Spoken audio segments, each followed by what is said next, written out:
Info corner کے ناظرین کو السلام علیکم۔ تاریخ اسلام کی نئی قسط حاضر خدمت ہے۔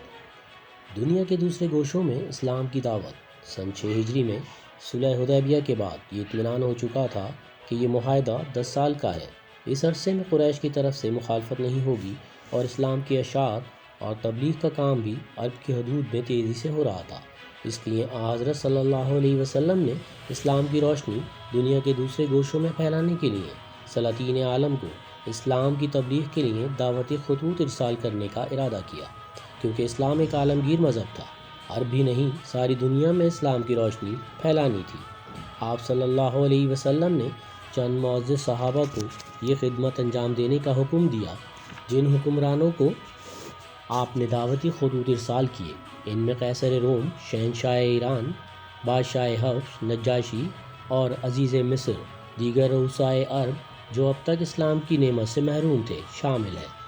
قیصر روم حضرت صلی اللہ علیہ وسلم نے قیصر روم کو جو خط لکھا وہ یہ تھا: بسم اللہ الرحمن الرحیم، محمد رسول اللہ صلی اللہ علیہ وسلم کی طرف سے ہرقل کی جانب جو روم کا عظیم بادشاہ ہے، سلام ہو اس پر جو راہ راست کی پیروی کرے۔ اما بعد، میں تم کو اسلام کے کلمے کی طرف بلاتا ہوں۔ مسلمان ہو جاؤ، سلامت رہو گے اور خدا تم کو 2 چند اجر دے گا، لیکن اگر تم نے ردگردانی کی تو تمہاری تمام جاہل رعایا کا گناہ تم پر ہوگا۔ قیصر روم کا پایہ تخت قسطنطنیہ تھا، لیکن اس وقت روم کا بادشاہ ہرقل بیت المقدس کی زیارت کرنے کے لیے آیا ہوا تھا۔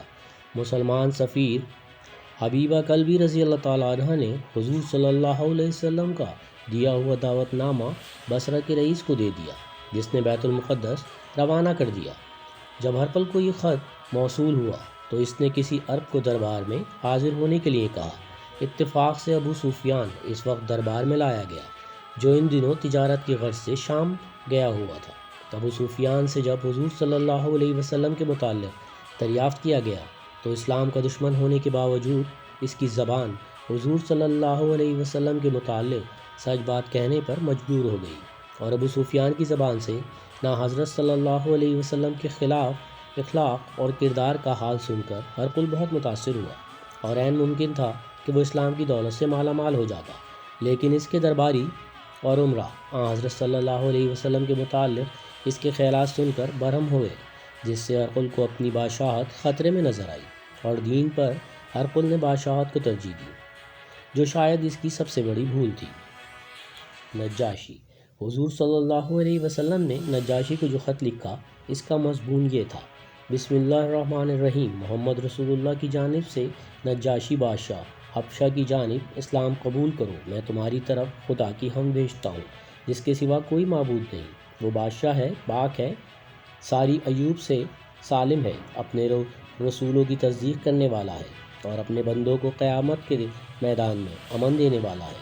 ان کے مدراج علیہ عنایت کرنے والا ہے، اور گواہی دیتا ہوں کہ عیسیٰ ابن مریم خدا کی روح اور حکم ہے۔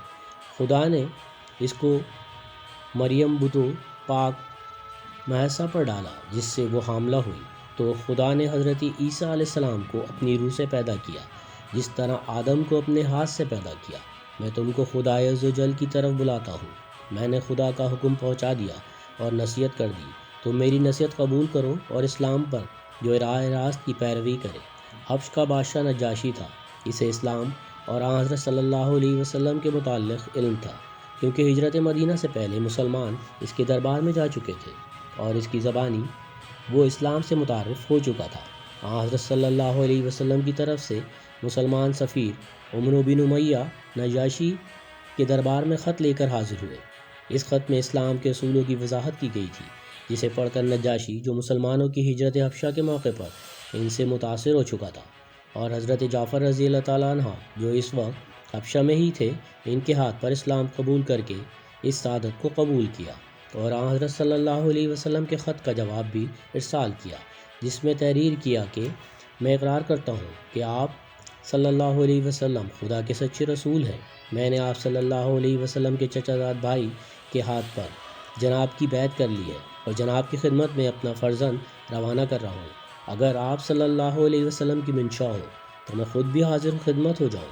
اسلام قبول کرنے کے بعد نجاشی نے اپنے بیٹے کو 60 افراد کی جماعت کے ساتھ وفد کی صورت میں دربار رسالت روانہ کیا، لیکن راستے میں یہ وفد ایک حادثے کا شکار ہو گیا۔ شہنشاہ ایران حضور صلی اللہ علیہ وسلم نے کسریٰ کو جو اسلام کا دعوت نامہ تحریر فرمایا، اس کا عکس یہ ہے۔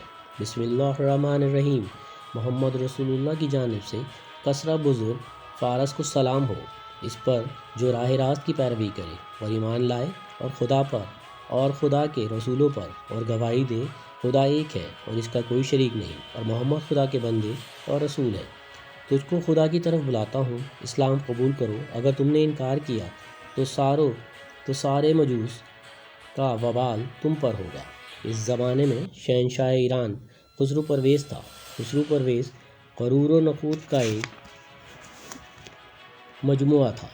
جب مسلمان سفیر عبداللہ بن حذافہ دربار میں پہنچے تو خط پا کر خسرو پرویز کا تکبر یہاں بھی جھلک پڑا، اور حضور اکرم صلی اللہ علیہ وسلم کے خط کے الفاظ اسے اپنی توہین نظر آئے، کیونکہ عرب کے دستور کے مطابق حضور صلی اللہ علیہ وسلم کا نام پہلے، یعنی خط بھیجنے والے کا نام، اور مکتوب علیہ کا نام بعد میں تھا۔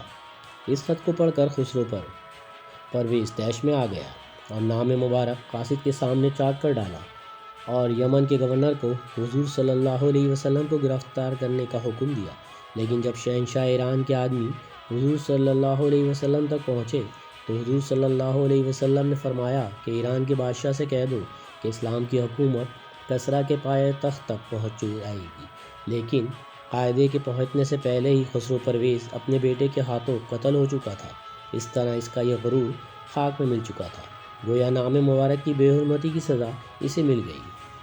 مصر میں مسلمان سفیر۔ مصر کا بادشاہ مقوقس تھا۔ مسلمان سفیر حاطب رضی اللہ تعالیٰ عنہ کو یہ خدمت انجام دی تھی۔ حاطب رضی اللہ تعالیٰ عنہ خط لے کر مقوقس کے پاس پہنچے۔ حضور صلی اللہ علیہ وسلم کے خط کے جواب میں مقوقس نے تحریر کیا محمد بن عبداللہ کے نام۔ مقوقس رئیس قبط کی طرف سے سلام علیک کے بعد میں نے آپ کا خط پڑھا اور اس کا مضمون اور مطلب سمجھا۔ مجھ کو اس قدر معلوم تھا کہ ایک پیغمبر آنے والے ہیں، لیکن میں سمجھتا تھا کہ وہ شام میں ظہور کریں گے۔ میں نے آپ کے قاصد کی عزت کی اور 2 لڑکیاں بھیجتا ہوں جن کی مصر کی قوم میں بہت عزت کی جاتی ہے، اور میں آپ کے لیے کپڑا اور سواری کا ایک خچر بھیج رہا ہوں۔ والسلام۔ اس خط سے ظاہر ہوتا ہے کہ مصر کا بادشاہ اسلام تو نہ لایا، لیکن حضور صلی اللہ علیہ وسلم کے خط سے بہت متاثر ہوا اور آپ سے دوستی کا خواہاں تھا، جس کے لیے اس نے قاصد کی عزت کی۔ رؤسائے عرب کو خطوط۔ ان بادشاہوں کے علاوہ حضرت صلی اللہ علیہ وسلم نے عرب کے سرداروں کو، جو ابھی تک اسلام کی دولت سے محروم تھے، اسلام کی دعوت کے لیے خطوط روانہ کیے، جن میں سے بحرین کے حاکم منظر بن ساوی نے اسلام قبول کیا اور اس کے ساتھ ایک بڑی جماعت مشرف اسلام ہوئی۔ عمان کے 2 بھائیوں جعفر اور عبد نے بھی اسلام قبول کر لیا۔ اس طرح حضرت صلی اللہ علیہ وسلم نے اسلام کے دعوتی خطوط جہاں روانہ کیے، ان میں سے کچھ مشرف اسلام ہوئے اور اسلام کی روشنی عرب کے علاوہ دوسرے ممالک میں پھیلتی چلی گئی۔ تو ناظرین، کیسی لگی یہ میری ویڈیو؟ اگر اچھی لگی تو لائک کریں، سبسکرائب کریں اور دوسرے گروپس میں شیئر کریں۔ اللہ حافظ۔